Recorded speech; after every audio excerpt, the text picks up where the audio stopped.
Seja muito bem-vindo, Luiz, meu xará, aqui, CEO e fundador da Added Today, uma empresa que fala muito sobre a Creator Economy. Então a gente vai ter aqui uma conversa muito legal sobre não só o mercado, mas sobre a tua trajetória, o que é que vocês estão fazendo na Added. Eu queria que você se apresentasse um pouquinho mais, você contasse sua trajetória, quem é o Luiz, como é que você chega nesse momento empreendendo a Added. Tá. Obrigado pela introdução, Luiz. Obrigado também pelo convite. Um grande prazer estar aqui contigo e fico feliz em poder compartilhar essa minha experiência com Creators Economy, que já tem, né, mais de 20 anos de atuação dentro desse mercado, que é absurdamente sexy e um spoiler, né? Ele está longe do clímax, tem muito mais o que entregar ainda. Falando um pouquinho mais sobre mim, né? Sou Luiz Jerônimo Stamboni, eu sou um cara muito criativo, sempre gostei muito de criatividade, então gostar disso me levou para publicidade, né? E a minha história, ela sempre esteve relacionada a questões pertinentes à criação, né? Então acho que estar atuando dentro desse mercado de Creators Economy é um lugar de muito conforto para mim, que me traz muita segurança, mas também reconhecimento, como eu vou até falar especificamente sobre isso aqui, mas também muita satisfação, né? Eu sou um cara que posso dizer que há 20 anos eu acordo, né, com vontade de fazer o que eu tenho que fazer. Domingo à noite nunca foi um problema para mim, né? E me considero uma pessoa muito feliz e satisfeita por ter esse tipo de sentimento, porque eu não sei quantas mais pessoas, né, poderiam fazer uma autoanálise sobre aquilo que elas estão construindo e, e pensar dessa forma, né, reagir dessa forma em relação àquilo que escolheu para fazer na vida, né? Então, além de questões financeiras, eu tenho uma grande satisfação, né, voltada para isso. Mas vamos lá, falando sobre a minha trajetória especificamente, né? Eu comecei a trabalhar com 15 anos, muito cedo. Trabalhei numa gráfica, tive experiências muito interessantes nesse aspecto, mas um tempinho depois eu comecei, quando eu tive que ir para a faculdade, eu montei um blog. E quando eu fiz esse blog, né, meados de 2005, se eu não me engano, acredito que tenha sido esse período mesmo, né, um blog sobre cultura pop. Então eu escrevia sobre quadrinhos, cinema, música, games, coisas que fazem parte do meu repertório cultural, e eu escrevia, né, tudo aquilo baseado muito na minha experiência, né, na minha vivência com cada uma dessas disciplinas, por assim dizer, né? Então eu construí uma audiência muito rapidamente que se identificava com a minha forma de escrita, e foi um blog que ele fez um relativo sucesso, né, muito rápido. Eu passei a ter uma audiência expressiva e isso chamou a atenção de algumas pessoas do mercado, e foi aí que eu entrei na área de publicidade. Então, na época que eu montei esse blog, né, eu estava trabalhando numa lan house, né? Então, naquele tempo em que eu ficava entre um atendimento e outro, eu usava, né, esse tempo para poder, né, aprender sobre programação, para aprender sobre design, mas também para blogar, para escrever. Então, todo esse blog eu montei ele todo do zero. Foi muito legal porque, né, depois de um certo reconhecimento, ele foi indicado para algumas premiações, como a da YouPix, que premiava blogs, né, desde aquela época, já faz um trabalho de reconhecimento de Creators Economy e já tem uma certa data, né?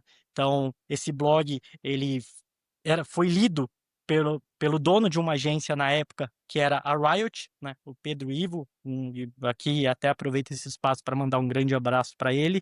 Ele era um leitor desse meu blog e me fez o convite para poder trabalhar nessa agência. Então teve todo um alinhamento de planetas, né? Porque esteve assim muito voltado para o que eu queria fazer naquele momento. Quando eu montei esse blog, foi algo que eu considerei, né? Eu fiz com a intenção de que aquilo fosse o meu portfólio para me levar para o mercado de trabalho, né? Então eu estava dentro de uma realidade em que eu trabalhava na Lan House, fiz um blog e falei, isso daqui, né, vai me fazer ter voos maiores. E foi exatamente o que aconteceu.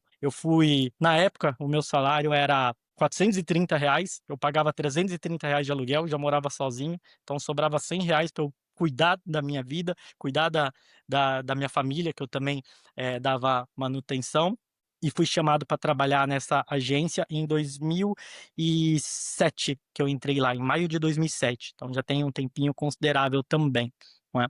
Entrei como estagiário, depois de 3 meses eu fui efetivado, então eu estava ganhando R$ 600 quando entrei lá, fui efetivado, passei a ganhar 1.200, então já tive um aumento bastante expressivo relacionado a esse meu reconhecimento trabalhando na área. Né? E ali eu me desenvolvi muito também. Fiquei exatamente 2 anos lá e só saí porque recebi um convite de uma outra agência, uma grande multinacional, é uma agência que ela já não existe mais, mas era a Rap Worldwide. Tinha mais de 400 pessoas, o escritório na JK com a Faria Lima, né? Então eu estava saindo de uma agência menor, nichada, para uma em que eu estava recebendo um convite para ser o primeiro funcionário da área de social deles. Né? Então, porque as pessoas que me fizeram esse convite, elas também tinham acesso ao meu blog e também gostavam do que eu fazia ali, né? E aqui eu até faço um parênteses importante, né? Que o meu blog ele passou a ter muito mais visibilidade, porque nessa época a Glória Pérez, ela lançou aquela novela Caminho das Índias. Eu não sei se você se recorda, Luiz, mas ela colocou um personagem blogueiro na novela. Então ela sempre foi muito vanguardista, né? Ela sempre tentou levar, né, pessoas do digital. Acho que mais recentemente ela teve influenciadoras em algumas novelas que ela escreveu, mas naquela época ela já demonstrava um interesse de conectar, né, o offline com o online. Então, para escrever esse blogueiro, esse personagem para a novela, ela fez um convite para alguns blogueiros de vários lugares do Brasil. Eu fui um deles, né? Então, fui convidado para passar um dia com ela, com a Juliana Paz, lá no Projac, no Rio de Janeiro. Foi um dia excelente, tivemos boas trocas, né? E passado uns 2 meses, se eu não me engano, né, o meu blog apareceu na novela. Eu nem sabia, era uma noite de um sábado de carnaval, se eu não me engano. Minha mãe me ligou falando: filho, seu blog está na novela. E foi muito legal, porque eu tinha, se eu não me engano, na época, 7.000 visitas, o que para blog era muita coisa. Eu passei a ter 21. Né? Então triplicou a minha audiência, essa exposição ali de 2, 3 segundos na Globo. Então foi muito legal para mim. E aí, por conta disso, né, essas pessoas que estavam nessa outra agência e que também queriam dar um passo, né, frente à digitalização, mas voltado para um departamento de social, né, de social media, eles fizeram esse convite para que eu liderasse essa área. Né? Eu, à época, aceitei, foi um convite bastante interessante, porque eu tinha o desafio de iniciar uma área do zero. Então, como um primeiro colaborador para começar tudo, né? Fiquei nessa agência entre 3 ou 4 anos, e quando eu saí tinha mais de 40 pessoas e um andar inteiro dedicado a esse departamento, né? E aí eu fui para Wonderman, onde eu também tive uma experiência de gerir uma grande equipe para o principal cliente da agência, que na época era Vivo, e aí como um gerente de planejamento nessa época, eu fui galgando espaços e sempre promovido e de forma assim muito rápida, sempre tive bastante reconhecimento dentro de cada uma das agências que eu passei, e por isso eu sou bastante agradecido às pessoas que eu tive, né, o prazer de trabalhar. É, eu comecei a ser cliente da BR Media Group, que é hoje o maior player de marketing de influência do Brasil e provavelmente da América Latina. Né? À época era uma agência muito pequena, mas eles eram muito focados, né, em executar campanhas com influenciadores. Né? Então, na Wonderman, eu era o gerente de Ruffles, Dell e Vivo. Né? Ruffles tem uma das primeiras campanhas com influenciadores de grande destaque, né, que assim furaram a bolha, e contratava essa agência. E o Danilo, né, o Danilo Basso, que é o BR, é de Basso Ribeiro, ele fez o convite para que eu fosse trabalhar com ele, porque ele gostava dos planejamentos que ele me via realizar enquanto, né, eu era cliente dessa agência. E foi um movimento muito louco que aconteceu comigo, porque eu estava numa agência multinacional com mais de 400 pessoas, mas algo me fez sentir que eu deveria aceitar esse novo desafio para trabalhar com ele, que era um cara que eu tinha uma interface muito legal, né, que tinha um grande respeito também, mas eu tinha muito mais sinergia com o que eles estavam fazendo, né, que era esse foco em Creators Economy, esse foco em influenciadores. Então eu saio de uma agência gigante e vou para uma que ocupa uma sala com 30, 40 metros quadrados e que tinha mais ou menos 12 pessoas. Isso foi em 2017. né.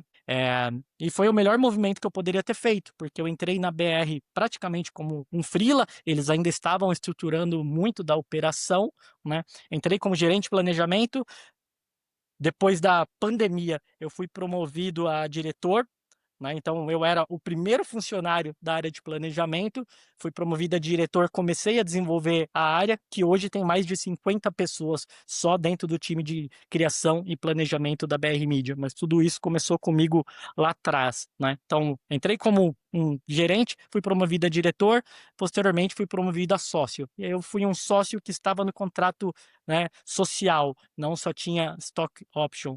Então foi algo muito legal para mim, porque eu vi aquela empresa que tinha 12 pessoas também se transformar no maior player de marketing de influência do Brasil, né?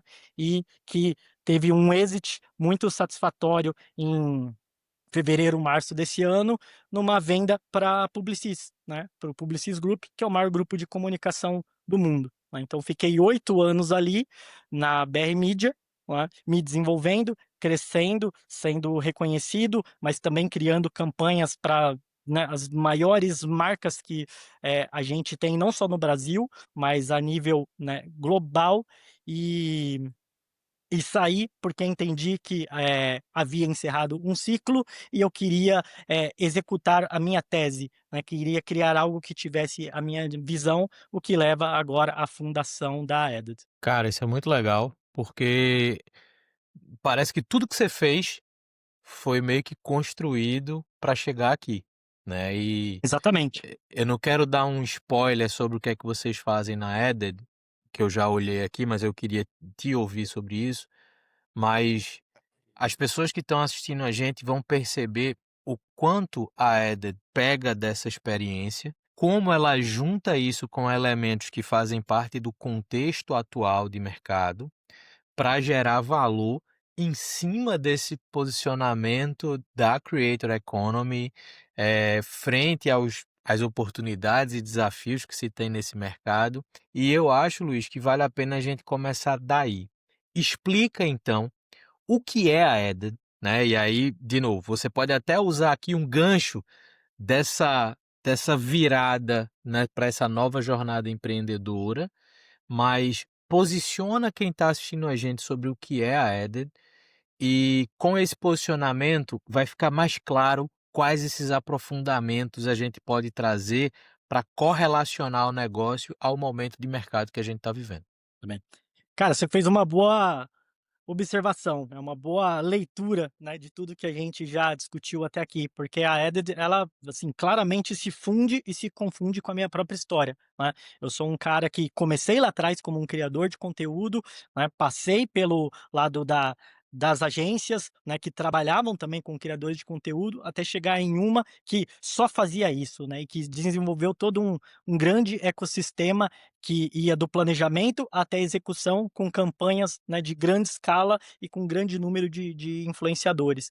Então eu tive muita vivência, né, de todos os lados possíveis para poder, né, construir o que eu estou fazendo agora, né. Então, eu acho que vale destacar que a Added, ela não é mais uma plataforma, né, ela não compete com as plataformas existentes no mercado, até porque a minha função aqui é de criar, desenvolver e entregar algo para criadores de conteúdo num nível em que antecede, né, o cadastro, o registro e até a captação deles dentro dessas plataformas já existentes no mercado.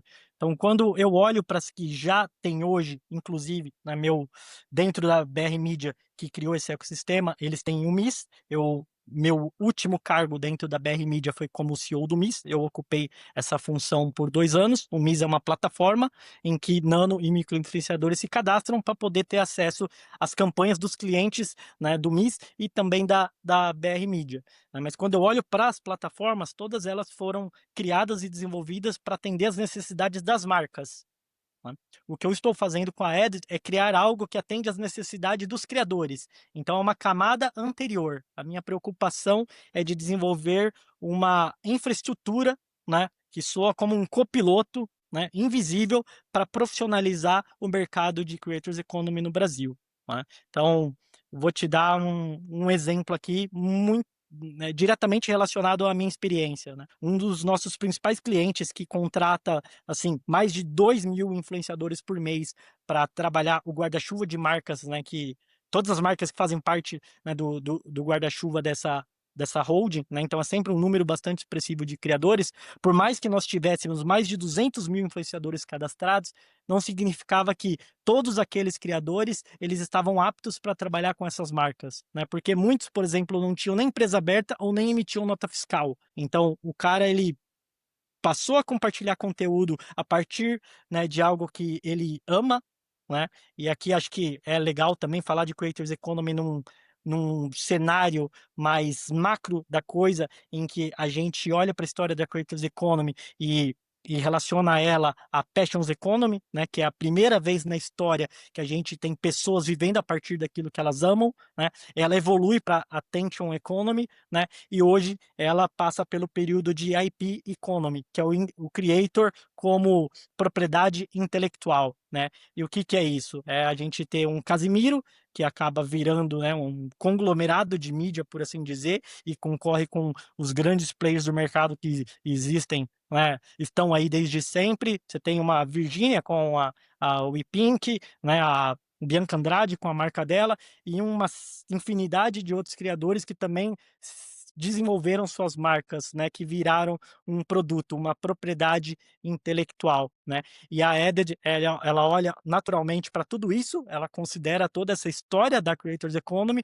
mas como não poderia deixar de dizer, né, eu através dela eu também olho muito para o futuro, né? Então é para onde as coisas vão, né? E as coisas elas caminham, né, para uma era em que a gente vai ter a Autonomous Economy, que é o criador, né, autônomo, ele se profissionalizando, ele virando o CEO do próprio negócio e, cara, até existe um potencial de ter, né, empresas que são unicórnios geridas por uma única pessoa, né, potencializadas por todos os recursos e as ferramentas que a gente tem à disposição hoje. Cara, esse também é um ponto bem importante para essa conversa, porque aí eu vou trazer esse primeiro bloquinho de atualidades que você trouxe para a Eder, que está muito relacionado ao momento de mercado, que é a inteligência artificial, né? Então, não tem como a gente não passar por esse tópico no que diz respeito à vida, à rotina e às atividades de um criador, uma criadora de conteúdo.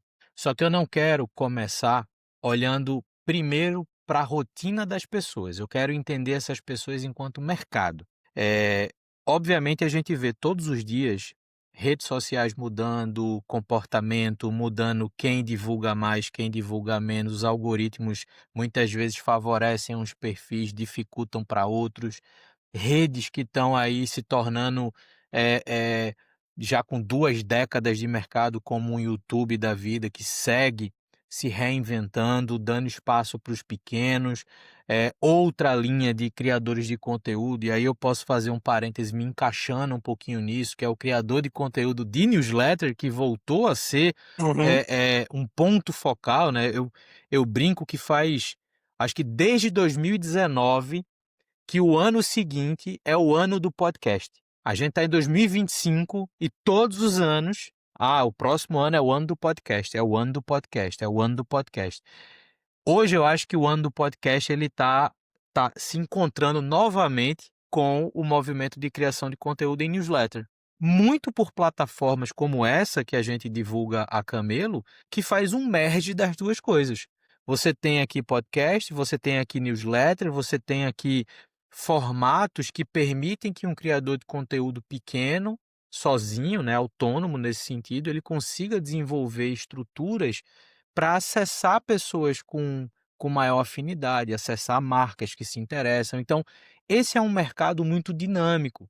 Você falou antes da gente começar a gravar que a gente ainda não está nem no ápice desse mercado. Então, eu acredito que na tua visão e na tua experiência, você enxergue caminhos de oportunidade, de desenvolvimento e de crescimento da Eden. Então, só fazer um parênteses também aqui para quem está assistindo a gente, a Eden é uma empresa, e aí me corrija se eu estiver errado, Luiz, que foi fundada em 2025 já, né? Então, tem aí uma Exatamente, trajetória nasceu inicial. oficialmente em junho desse ano, Pronto, então né?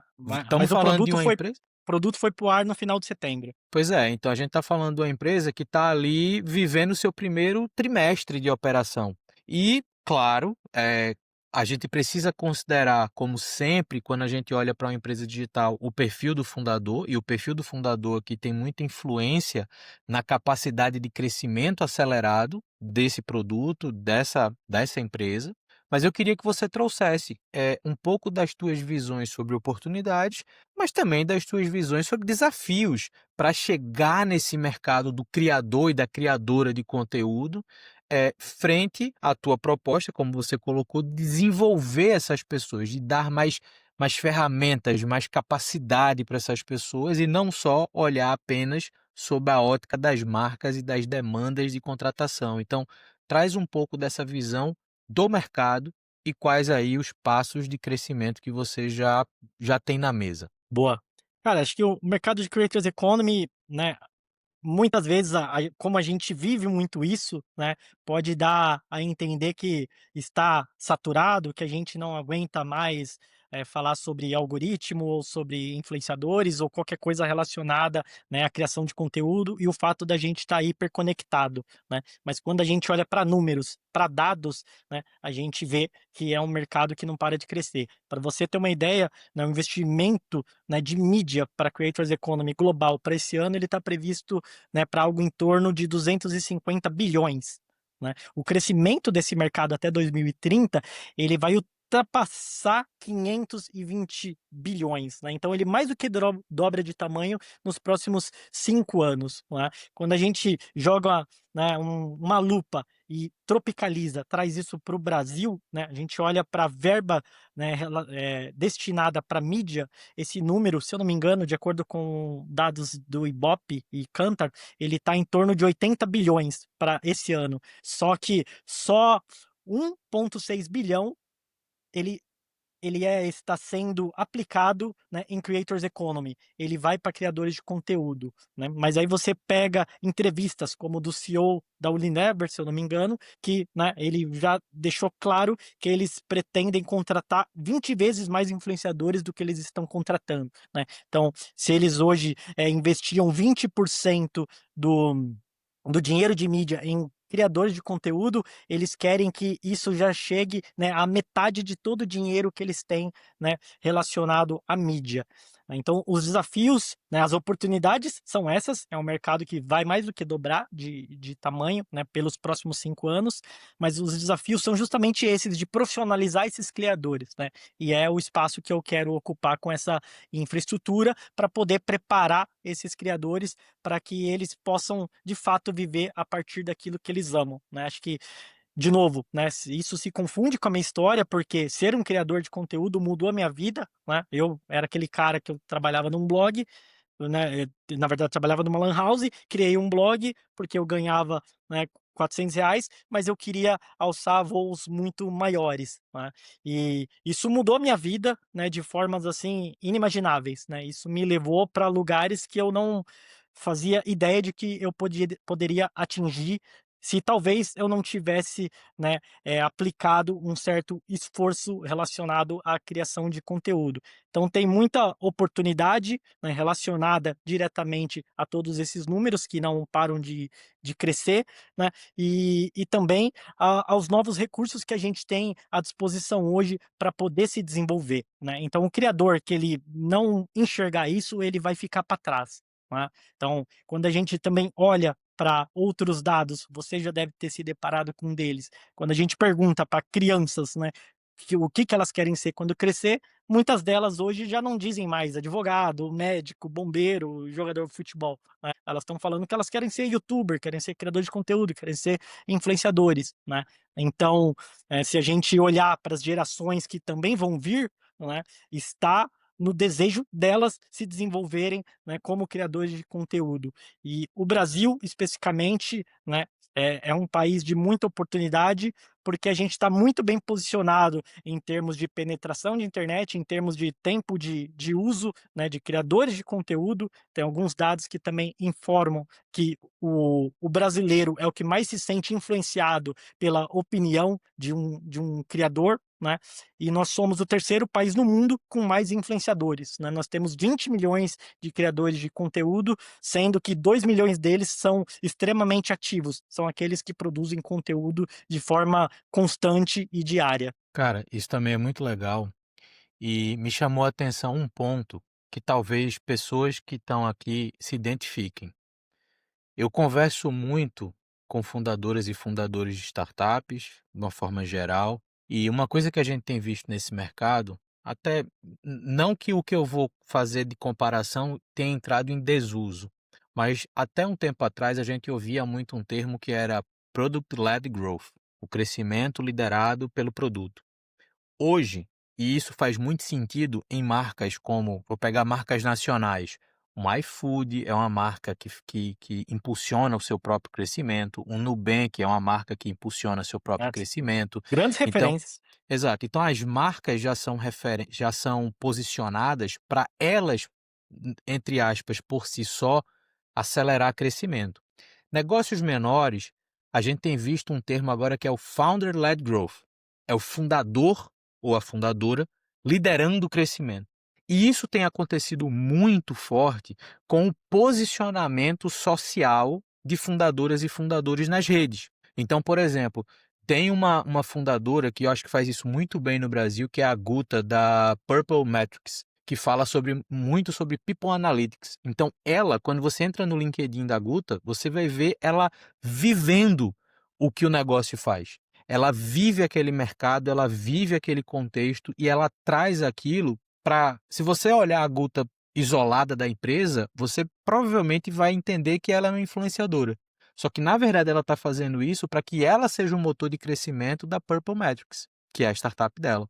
E eu queria entender um pouco da tua visão e até da própria solução da Eden. Como é que uma solução como a tua, focada no perfil criador, pode ser uma ferramenta útil para uma Guta e para tantas outras empreendedores e empreendedores que estão nesse trabalho de se posicionar enquanto fundadores barra influenciadores do mercado para trazer oportunidade de crescimento para o negócio? Boa, excelente pergunta, Luiz. Né, você falando sobre a Guta e a Purple Metrics me fez lembrar também de um case que eu acho bastante, né, interessante, que é o da G4, né, que tem o Thales, o Bruno e o Alfredo, né, que são caras que se posicionam como os criadores, que vivem aquilo, né, aquela rotina, naquele dia a dia, e que eles são a empresa. Né? O tipo de conteúdo deles no dia a dia, em que a gente acompanha até dentro da casa deles, é o que eles replicam quando eles estão, né, naquela interface com todos os outros empreendedores. Né? Então é algo que é exposto, né? Mas é um tipo de exposição que está diretamente relacionada ao que aquele criador, né, aquele empreendedor, ele vive, né? E isso vende, isso converte, né? Porque a gente gosta de pessoas, a gente não gosta necessariamente de marcas, né? Marcas, elas têm valores que são inegociáveis e isso obviamente é muito positivo, mas quando a marca está falando sobre ela, né, ela não converte da mesma forma que quando você tem uma pessoa, um fundador que compartilha a experiência dele com todas aquelas outras pessoas, né, vai converter da maneira como acaba convertendo, né, gerando esse tipo de resultado. Né? E nesse aspecto, né, para qualquer pessoa que queira ser um criador, e aqui a Edit, ela se encaixa muito bem, porque ela não é necessariamente só para quem já tem uma audiência construída, mas ela também, né, existe para auxiliar, né, e para oferecer ferramentas para quem quer se desenvolver, quer se tornar um criador. Então, não importa se você tem, né, 1.000 seguidores ou 100 mil, né, eu estou criando, né, essa infraestrutura com recursos para poder auxiliar esse criador em todas as necessidades que ele tem para poder se desenvolver como um creator, né? Então, um, um, ferra um, um recurso que eu gosto bastante, que já está disponível né, dentro da infraestrutura da Edis, como um módulo, é uma calculadora dinâmica de precificação. Né? Então, eu estava até vendo recentemente, se eu não me engano, um estudo que foi publicado pela Brand Lovers, se eu não estiver enganado, né? Eles notam que existe uma divergência que chega a ser de 200% de diferença na precificação entre creators que têm a mesma audiência. né? Então você tem um creator que ele tem 50 mil seguidores, ele está cobrando X, enquanto outro creator que tem a mesma quantidade de seguidores está cobrando, né, 2x. Então o mercado em si, né, ele é muito novo, né? Ele não obedece um padrão, né? Então com essa calculadora eu quero construir algo que seja como uma FIP para o marketing de influência, né? Que seja algo em que não só os creators, mas também o próprio mercado como um todo, ele utilize para poder se basear, para poder fazer a contratação de um creator. Então, um exemplo, né?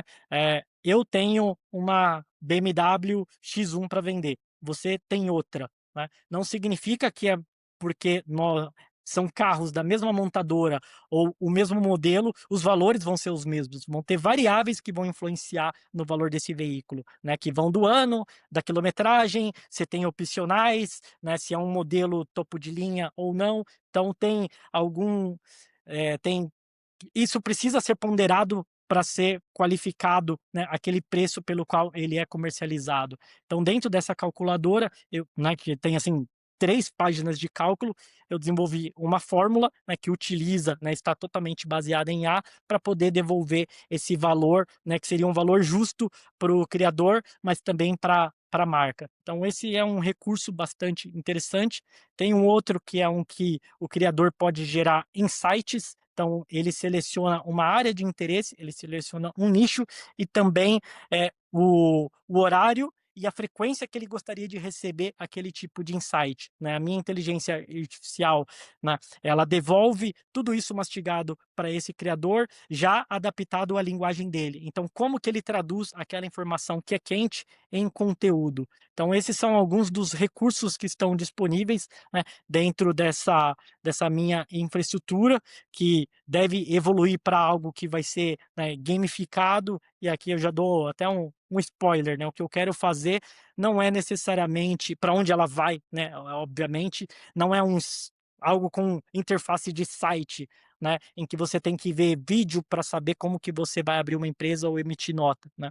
Mas a ideia é criar uma experiência gamificada que se assemelhe à experiência de quem baixa e utiliza o Duolingo, por exemplo, né, em que você Uhum. aprende idioma e que você volta no dia seguinte para poder se desenvolver, porque tem sempre algo novo e que te prende e que, né, resolve uma dor que você tem. Né? Então, eu quero muito desenvolver algo que resolva todas as dores dos criadores, né? Que vão desde a monetização, que é inconstante, até ajuda com roteiro, com abertura de empresa, emissão de nota, e inclusive também, né, prestar até apoio relacionado à saúde mental, a questões, né, que se orientam para a inteligência emocional, Uhum. porque os creators eles estão muito expostos, né, eles são muito estão muito vulneráveis, né, por conta desse tipo de exposição pública e também pela pressão das próprias plataformas que mudam Sim. o jogo toda hora, né?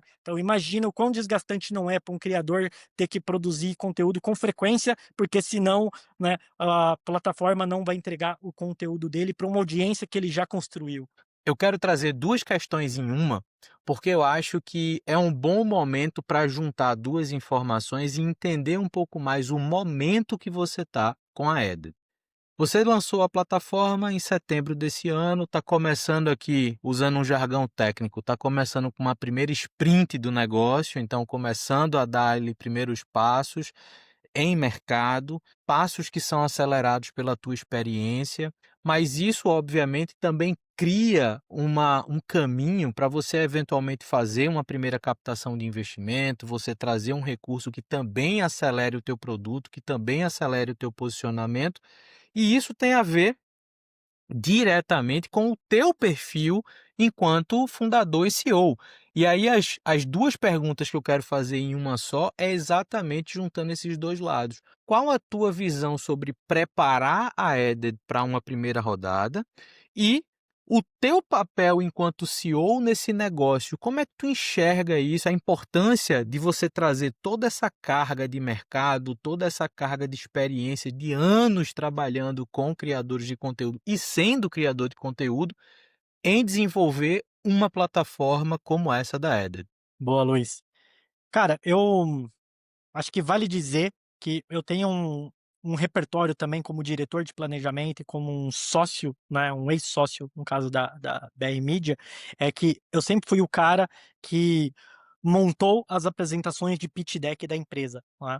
Então, nesses 8 anos que eu fiquei lá, né, e se eu não me engano acho que a BR Media tem 12, né, se eu não estiver enganado, né, mas ela sempre cresceu num modelo absurdamente autossustentável, né, ela nunca precisou de investimento e só no final de 22, né, que ela cedeu 40% de participação por um grande fundo, que é o Bridge One, né, para poder, estabelecer e organizar alguns processos internos, né. E por que que eu estou falando isso e puxando, né, para esse meu histórico, essa minha experiência? Porque sendo o cara responsável por montar esse pitch deck para um grande fundo, né, que comprou uma participação relevante e depois, né, o pitch deck que também serviu para que a empresa, né, realizasse a venda para o Publicis, quando eu construo o meu negócio, eu já construo com uma base, né, planejada para que algo nesse aspecto também aconteça com a minha empresa, né. Então ela já foi construída, né, desenvolvida desde o dia zero para que ela se tornasse, né, dentro desse planejamento, dentro do meu cronograma, né, um criasse espaço para que eu abrisse para captação. Por enquanto eu opero em modelo bootstrapping, né, todos os recursos são 100% meus, né, relativos às minhas economias, mas eu espero sim, muito em breve, abrir uma rodada para captação, né. Pelo momento, pelo tamanho, obviamente ainda, né, não é seed, nem Series A, nem nada do tipo, mas, para pre-seed, eu acredito que eu já, né, passe a abrir conversas nesse aspecto para poder acelerar o desenvolvimento da empresa, né, que o foco para o próximo ano vai ser growth, né, é crescer, construir base e, obviamente, passar a monetizar também a partir dela. Mas eu quero não só monetizar, né, a Added, eu quero de fato, né, isso é do meu interesse como um criador, né, que tem todo essa bagagem, é de também monetizar todos esses outros criadores, todas essas outras pessoas que vão estar dentro dessa minha infraestrutura, né. Eu quero ver muita gente ganhando muito dinheiro utilizando né, o que eu estou desenvolvendo, a partir da Edis. Isso é muito legal, cara, porque tem obviamente desafios que são complexos, principalmente em cenário Brasil. A Added é, até então, uma solução B2C, né, por mais que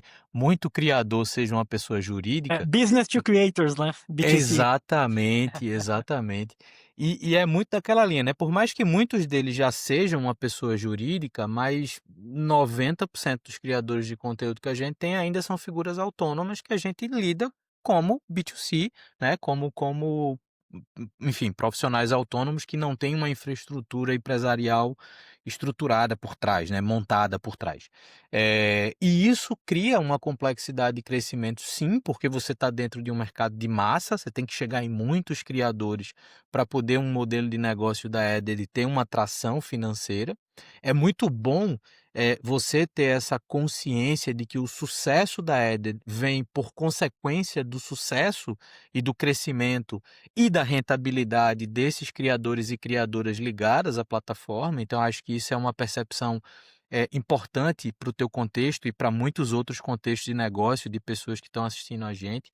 Então essa percepção de o meu sucesso é a consequência do sucesso do meu cliente, da minha cliente, seja o perfil de cliente que tiver do outro lado, né. Então é muito importante, e eu acho que vem muito também da tua experiência, de você ter vivido todos os lados dessa relação, né. Então o lado de quem cria, o lado de quem acompanha criador, o lado de quem contrata criador. Então isso tudo traz uma percepção muito densa e muito válida para você aplicar no negócio.